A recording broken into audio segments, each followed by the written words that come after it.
벌써 이제 10월이 되었습니다. 2025년에 4분기가 시작이 되었네요. 여러분, 이제 이 4분기가 지나고 나면 우리 교회는 개척 10년차를 맞이하게 됩니다. 그래서 저에게는 이 4분기가 정말 중요한 시간이 될 것 같습니다. 이 4분기가 되면 추운 겨울이 찾아오고 또 우리의 몸과 마음이 또 움츠려드는 그런 시간도 찾아오겠지만, 우리가 이 시간을 어떻게 준비하느냐에 따라서 내년을 더 의미 있게 시작할 수 있을 것 같습니다. 아까 전에 기도하신 집사님께서 이 4분기를 잘 시작해서 내년을 준비하기를 바란다라고 하셨는데, 제 설교문을 미리 읽으신 줄 알았어요. 우리가 이 4분기에 하나님의 은혜를 더 사모하고 또 우리가 필요한 것들을 잘 준비해서 내년 우리 교회의 10년차를 잘 준비할 수 있는 그런 우리의 삶이 되었으면 좋겠습니다.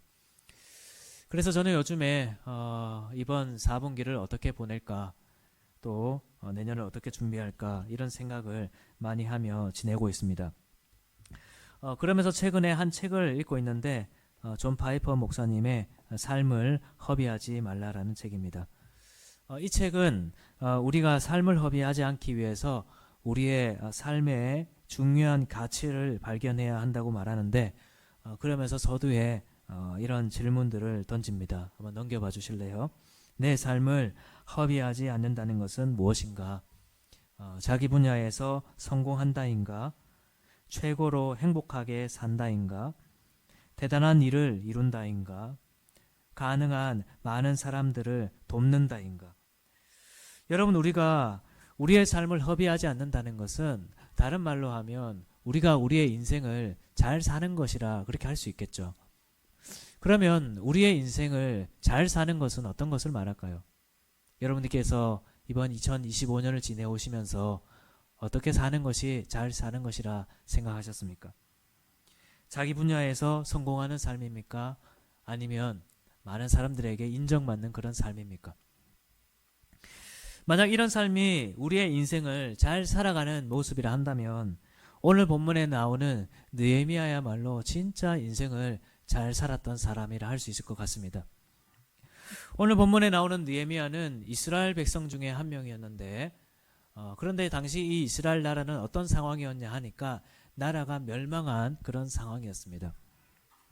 그래서 당시 많은 유대인들이 바벨론으로 끌려갔었고, 또 이 바벨론이 페르시아의 점령을 당하면서 이 바벨론에 끌려갔던 유대인들은 페르시아의 종 노릇을 하며 살아야 했었습니다.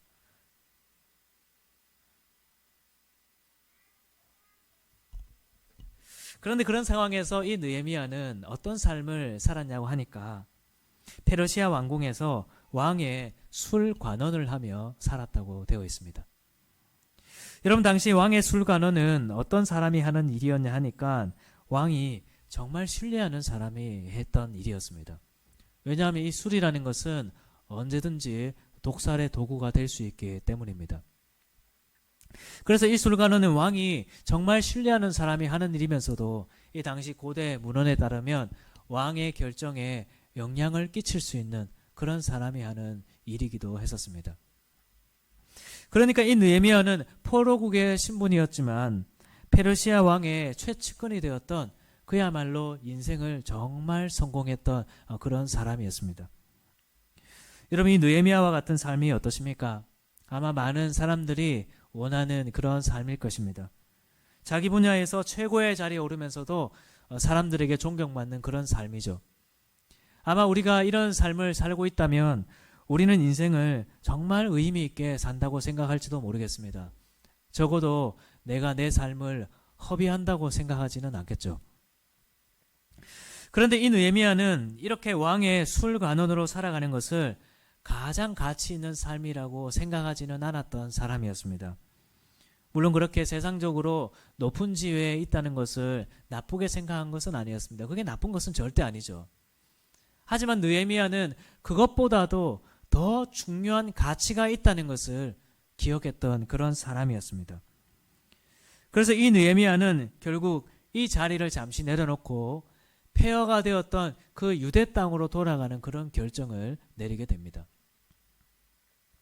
사랑하는 여러분, 이 느헤미야가 붙들었던 더 나은 가치란 어떤 삶일까요?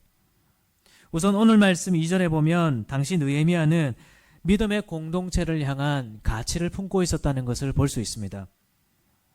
지금 이 2절 말씀은 당시 유대 지역에서 몇몇 사람들이 오고 있었는데, 그때 이 느헤미야가 이 유대 지역에 있었던 사람들을 보면서 그들을 향해서 당시 이 예루살렘의 형편이 어떤지에 대해서 묻는 그런 장면을 기록하고 있습니다.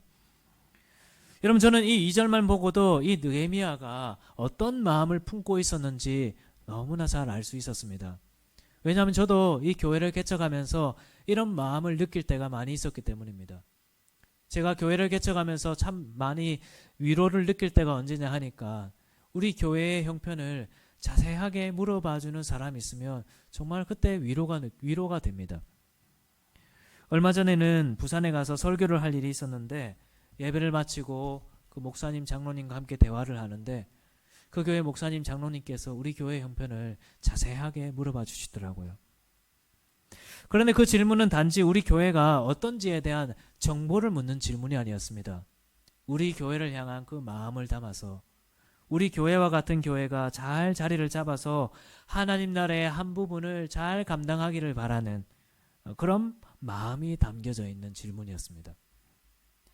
여러분, 지금 느헤미야의 질문은 바로 그런 질문이었습니다. 그냥 자기 고향이 어떤 상황인지 그런 정보를 듣고 싶은 질문이 아니라, 그 믿음의 공동체가 지금 어떤 형편 속에 있고 그 믿음의 공동체가 자르게 건강하게 잘 자라가고 있는지에 대한 그런 마음을 담아서 질문하는 것이었습니다. 사랑하는 여러분, 느헤미야는 비록 왕의 술관원으로 살고 있었지만 그의 마음은 그 술관원이라는 자리에 있었던 것이 아니고 믿음의 공동체, 하나님의 나라에 가 있었던 사람이었습니다. 자신이 그 높은 지위에 있다는 그것에 만족하면서 그 자리에서 자신의 안위와 행복에 대해서만 생각했던 것이 아니라 믿음의 공동체의 안위와 형편을 늘 관심을 기울이고 그것에 마음을 쏟았던 그런 사람이었다는 겁니다. 여러분, 이것은 정말 귀한 마음입니다. 지금 이 느헤미야가 살고 있던 이 당시에는 원하기만 한다면 누구든지 유대 땅으로 돌아갈 수 있는 그런 상황이었습니다. 그런데 모든 사람들이 유대 땅으로 돌아가서 그 믿음의 공동체를 재건하기를 바랬던 그런 사람들은 그런 상황은 아니었습니다. 에스라 8장에 보면 그런 사람들이 나오는데 화면을 넘겨봐 주실래요? 당시 에스라가 이 믿음의 공동체의 회복을 꿈꾸면서 사람들을 모아서 이 예루살렘으로 돌아가려고 했었습니다. 그런데 그때 이곳에 모여있던 사람들 중에 레위인들이 꼭 필요했었는데, 그런데 그 자리에 레위인들이 몇 명이 모였냐고 하니까 단 한 사람도 그 자리에 레위인들이 모여있지 않았습니다. 왜냐하니까 이 당시 이 레위인들도 이 페르시아에서 산 지 이미 70년이 되었기 때문에 그곳에 집이 있고 일터가 있고 이미 다 정착을 한 것입니다. 그런데 레위인들은 꼭 필요한 상황이거든요. 왜냐하면 가서 그 믿음의 공동체를 재건하려면 예배의 회복이 가장 중요하지 않습니까? 그래서 레위인들이 함께 돌아가야 되는데 그런 레위인들이 한 명도 돌아가지 않았던 것입니다. 그런데 느헤미야는 그렇게 살지 않았다는 거예요. 그 레위인들이 살았던 그 삶의 형편보다 느헤미야는 오히려 가진 것이 더 많았고 포기해야 될 것이 더 컸음에도 불구하고 항상 하나님의 나라를 바라보며 살았던 그런 느헤미야였습니다. 그래서 그의 관심은 늘 믿음의 공동체, 하나님의 나라를 향해 있었던 것이죠. 이 믿음의 공동체가 형편이 어떤지, 어떤 어려움 속에 있는지, 이 믿음의 공동체가 하나님의 나라의 한 부분이 되기 위해서 필요한 것은 없는지를 늘 마음을 쏟았던 느헤미야였습니다. 여러분, 우리에게 이런 마음들이 있습니까? 지난 주간에 미국에서 집사님 가정이 연락이 오셨습니다. 우리가 다 잘 알지만 이 집사님 가정이 미국에 가서 아직 경황이 없는 그런 상황입니다. 아이들은 아직 영어가 안 돼서 매일매일 학교에 가는 것이 힘이 들고 또 그 와중에 우리 표집사님께서 이제 학업을 시작하게 되셨어요. 그래서 김 집사님이 아직 여러 가지 여유가 없고 하루하루가 분주한 그런 상황에 있습니다. 그런데 집사님께서 먼저 연락이 오셨는데 오히려 우리 교회의 안부를 물으시려고 연락을 하셨더라고요. 어떤 성도님들은 교회에 잘 나오시는지, 어떤 분들은 교회에 잘 정착하고 계시는지 그런 것들을 물으시려고 연락이 왔었습니다. 그러면서 우리 교회를 위해 함께 기도해 주시겠다 그렇게 말씀을 해 주셨습니다. 여러분, 이것은 정말 귀한 마음이죠. 각자가 살아가는 삶의 형편이 있고 또 그 가운데에서 다른 곳에 마음을 둘 만한 여유가 크게 없지만 이 믿음의 공동체와 하나님 나라를 바라보면서 자신의 그 귀한 마음을 쏟는 것입니다. 사랑하는 여러분, 우리가 이 공동체를 위해서 이렇게 마음을 쏟아야 하는 이유는 뭘까요? 이 교회가 하나님께서 이 땅에 하나님의 나라를 세우는 중요한 통로이기 때문입니다. 하나님은 오늘날 이 교회 가운데 역사하시죠. 하나님은 이 교회 가운데에서 영광 받으시고 이 교회를 통해 하나님의 영광을 드러내십니다. 하나님은 오늘날 이 교회를 통해 하나님의 자신의 백성들을 이 교회 가운데 부르시고 하나님은 이 교회를 통해 하나님의 백성들을 환영하시고 품으시고 사랑하시고 길러내십니다. 그래서 어거스틴과 칼빈과 같은 신학자들은 이 교회를 가리켜서 신자의 어머니라고 표현한 것입니다. 왜냐하면 하나님께서 자신의 백성들을 돌보시고 기르시는 일에 바로 이 교회를 사용하고 계시기 때문입니다.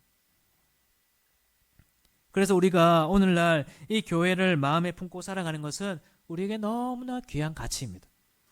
이것은 한 생명을 품는 가치죠. 하나님의 나라를 품는 가치며 하나님의 뜻을 따라 살아가는 가치입니다. 그리고 이것은 우리 주님의 마음을 품고 살아가는 삶입니다. 여러분, 우리 예수님이 어떤 분이시죠? 예수님은 하나님의 아들이십니다. 예수님은 지금 이 느헤미야가 왕의 술관원이라는 그 자리에 있는 것보다 훨씬 큰 영광의 자리에 계셨던 분이십니다. 그런데 그런 그분이 자신의 그 영광을 버리시고 이 낮고 낮은 이 땅 위에 오셨습니다. 그 이유가 무엇입니까? 바로 우리를 향한 그 마음 때문입니다. 우리의 무너지고 부서져 있는 우리의 형편을 아시고 우리를 향한 그 마음을 가지고 이 땅 위에 오신 것입니다. 사랑하는 여러분, 우리가 이 주님의 마음을 품고 이 교회를 세웠으면 좋겠습니다. 여러분들이 어떤 삶을 살든지 간에 어떤 일을 하고 어떤 형편 속에 있는지 간에 하나님 나라와 교회를 마음에 품고 살아갈 수 있는 우리 성도들이 되었으면 좋겠습니다.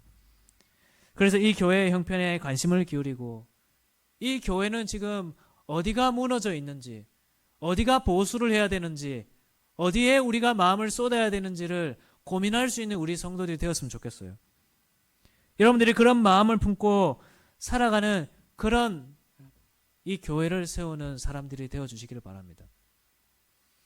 제가 오늘 이 4분기를 시작하면서 이 말씀으로 이제 이 4분기를 시작하고 또 앞으로 이 느헤미야 말씀을 계속 설교하면서 이 4분기를 준비해 나가려고 했었습니다. 그래서 내년을 준비하려고 합니다. 그런데 공교롭게도 이 첫날이 명절 명절 기간이 되어 버렸어요. 그래서 이 설교를 한 주 미뤄서 할까라고 하다가 그래도 이 설교를 듣고 한 사람이라도 이런 가치를 품을 수 있으면 그것만으로도 너무나 큰 은혜가 아닌가 그런 생각이 들었습니다. 왜냐하면 우리 교회가 지금까지 자라오기까지 어떤 많은 사람들의 마음이 들여진 것은 아니었습니다. 한 사람의 마음, 한 사람의 마음, 그 한 사람들의 마음이 모아져서 교회가 이렇게 자라오게 된 것입니다. 저는 여러분들이 오늘 이 설교를 듣고 그런 한 사람이 되었으면 좋겠습니다. 우리가 비록 왕의 술관원의 자리에 있더라도 세상에 하나님이 맡겨주신 그런 자리 속에 우리가 세상 속을 살아가더라도 그 속에서 하나님 나라와 이 교회의 형편에 관심을 기울이며 그곳에 가치를 두고 살아가는 그런 한 사람들이 되었으면 좋겠습니다. 여러분들이 그런 한 사람이 되어 주십시오. 지금 이 느헤미야와 같이 교회의 형편에 마음을 쏟으면서 때로는 또 안타까워하기도 하고 오늘 말씀 4절을 보십시오. 이 느헤미야는 그 공동체의 무너진 형편을 듣고는 수일 동안 슬퍼했다고 되어 있습니다. 교회에 어떤 어려움이 있고 내가 누군가를 도와야 되고 그런 일이 있으면 슬퍼하고 안타까워하고 주님 앞에 기도하는 그런 한 성도가 되어주시기를 바랍니다. 우리가 그런 마음을 품고 살아갈 때 하나님은 이 교회를 회복시키시고 내년에 더 큰 은혜를 경험하는 그런 교회가 되게 하실 것입니다. 실제로 우리 교회에 보면 그런 분들이 정말 많이 계십니다. 우리 올 한 해는 또 생각해 보면 하나님께서 새 가족들을 많이 보내주셨거든요. 근데 그 새 가족들이 또 정착한 분도 계시지만 또 교회를 정착하지 못한 분들도 계세요. 근데 새 가족부에 계신 분들이 그것이 마치 자신들의 탓인 것 같고 그래서 안타까워하고 슬퍼하고 또 교회 여러 가지 운영을 맡은 분들이 교회 운영을 맡아 하면서도 정말 머리를 맞대고 고민하고 또 때로는 번뇌하는 그런 분들이 우리 교회에 많이 계십니다. 우리가 이런 마음을 품고 우리가 모두가 이 4분기를 함께 시작할 수 있는 그런 우리가 되었으면 좋겠습니다. 꼭 이 공동체뿐만 아니더라도 여러분들이 개인의 삶을 보면서 여러분들의 인생 속에 무너져 있는 현장은 없는지를 돌아보십시오. 내 삶에 무너져 있는 것은 없는지. 그래서 하나님 앞에 나의 무너진 삶을 내어드리면서 하나님께서 회복하게 하실 그런 소망을 품는 이번 4분기가 되시기를 주님의 이름으로 축복합니다. 여러분, 그렇다면 마지막으로 우리가 그런 가치를 품고 살아간다면 우리는 이번 주간에 또 이 4분기에 무엇을 실천하며 살아가면 좋을까? 우리가 마지막으로 4절을 함께 읽어보면 좋겠습니다. 4절입니다. 시작. 내가 이 말을 듣고 앉아서 울고 수일 동안 슬퍼하며 하늘의 하나님 앞에 금식하며 기도하여. 여러분, 이 느헤미야는 그렇게 공동체에 대한 마음을 품고는 하나님 앞에 간절히 기도했습니다. 하나님께서 우리를 회복시켜 주시기를 바라면서 자신의 그 안타까운 마음과 슬퍼하는 마음을 가지고 하나님 앞에 간절히 기도한 것입니다. 그런데 그렇게 기도하면서도 어떻게 기도하냐 하니까 6절과 7절에 보면 이제 종이 주의 종들인 이스라엘 자손을 위하여 주야로 기도합니다. 우리 이스라엘 자손이 주께 범죄한 죄들을 자복합니다. 그러면서 마지막에 보면 나와 내 아버지의 집이 범죄하여 주를 향하여 크게 악을 행하였습니다. 그렇게 고백합니다. 여러분, 지금 느헤미야는 어떻게 기도하고 있냐 하니까 지금 이 무너져 있는 이 예루살렘의 형편을 보면서 그것은 우리가 영적으로 무너진 결과라고 그렇게 얘기하는 것입니다. 그러면서 하나님께 기도하는 것이죠. 회개하는 것이죠. 또 그렇게 회개하면서도 하나님, 나와 내 아버지의 집이 범죄하였습니다. 그렇게 고백합니다. 여러분, 이 느헤미야는 예루살렘의 무너진 형편과는 별 관계없는 사람입니다. 예루살렘은 이미 70년 전에 무너졌고 이 느헤미야는 페르시아에서 출생해서 자랐던 사람이었습니다. 하지만 느헤미야는 저 예루살렘 사람들의 죄를 용서해달라 그렇게 얘기하지 않고 하나님, 나와 내 아버지의 집을 용서해달라고 그렇게 기도하고 있습니다. 예루살렘 공동체와 자신을 하나로 생각하며 기도하는 것이죠. 여러분, 이것이 오늘날 우리가 품어야 될 기도입니다. 우리가 때로는 교회에 대한 마음을 품고 또 교회에 대한 안타까운 마음을 품을 때 때로는 제3자의 위치에 서 있을 때가 종종 있는 것을 봅니다. 우리 교회는 저러면 안 되는데 저 사람은 저러면 안 되는데. 여러분, 교회의 문제는 나의 문제입니다. 우리의 영적인 문제죠. 그래서 우리는 이 문제를 두고 공동체의 문제는 곧 나의 문제다라고 생각할 수 있어야 됩니다. 여러분, 이것이 예수님의 마음이 있는 교회의 모습입니다. 우리 예수님이 이 땅에 오셔서 우리의 죄를 보고 어떻게 하셨습니까? 우리의 죄를 마치 자신의 죄인 것처럼 여기시고 십자가의 길을 가셨지 않습니까? 주님이 그 느헤미야가 있었던 왕의 술관원이라는 자리를 포기하고 이 땅에 오셨을 뿐만 아니라 우리의 문제를 친히 자신의 문제처럼 여기시고 십자가의 길을 걸어가셨습니다.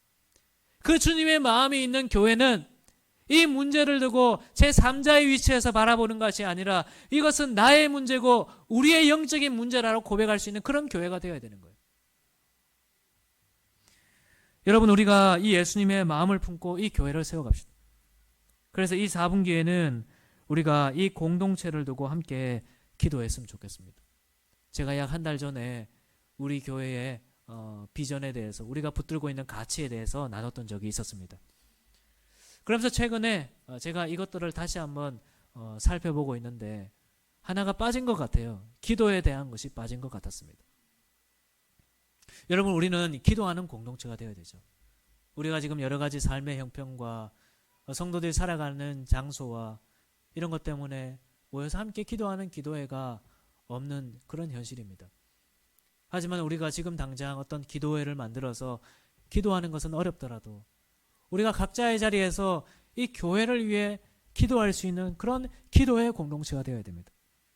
꼭 이 공동체가 아니더라도 여러분들의 삶에 무너진 곳을 바라보면서 이 4분기에는 기도하는 시간을 보내시길 바랍니다.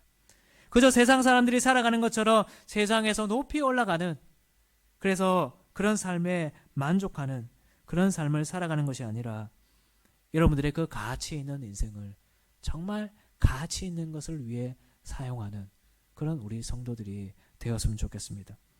그래서 이 4분기를 이 2025년의 마지막으로 여기는 것이 아니고 이 2025년의 4분기를 새로운 시작을 향해 준비하는 그런 시간으로 보내는 우리가 되었으면 좋겠습니다.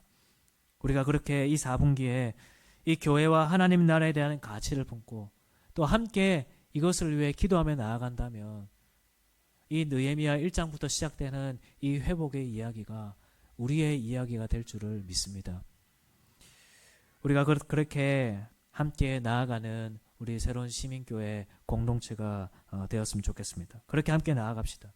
함께 우리의 마음을 쏟고 이번 한 주간을 시작하고 4분기를 시작하는 우리 모두가 되기를 주님의 이름으로 축복합니다.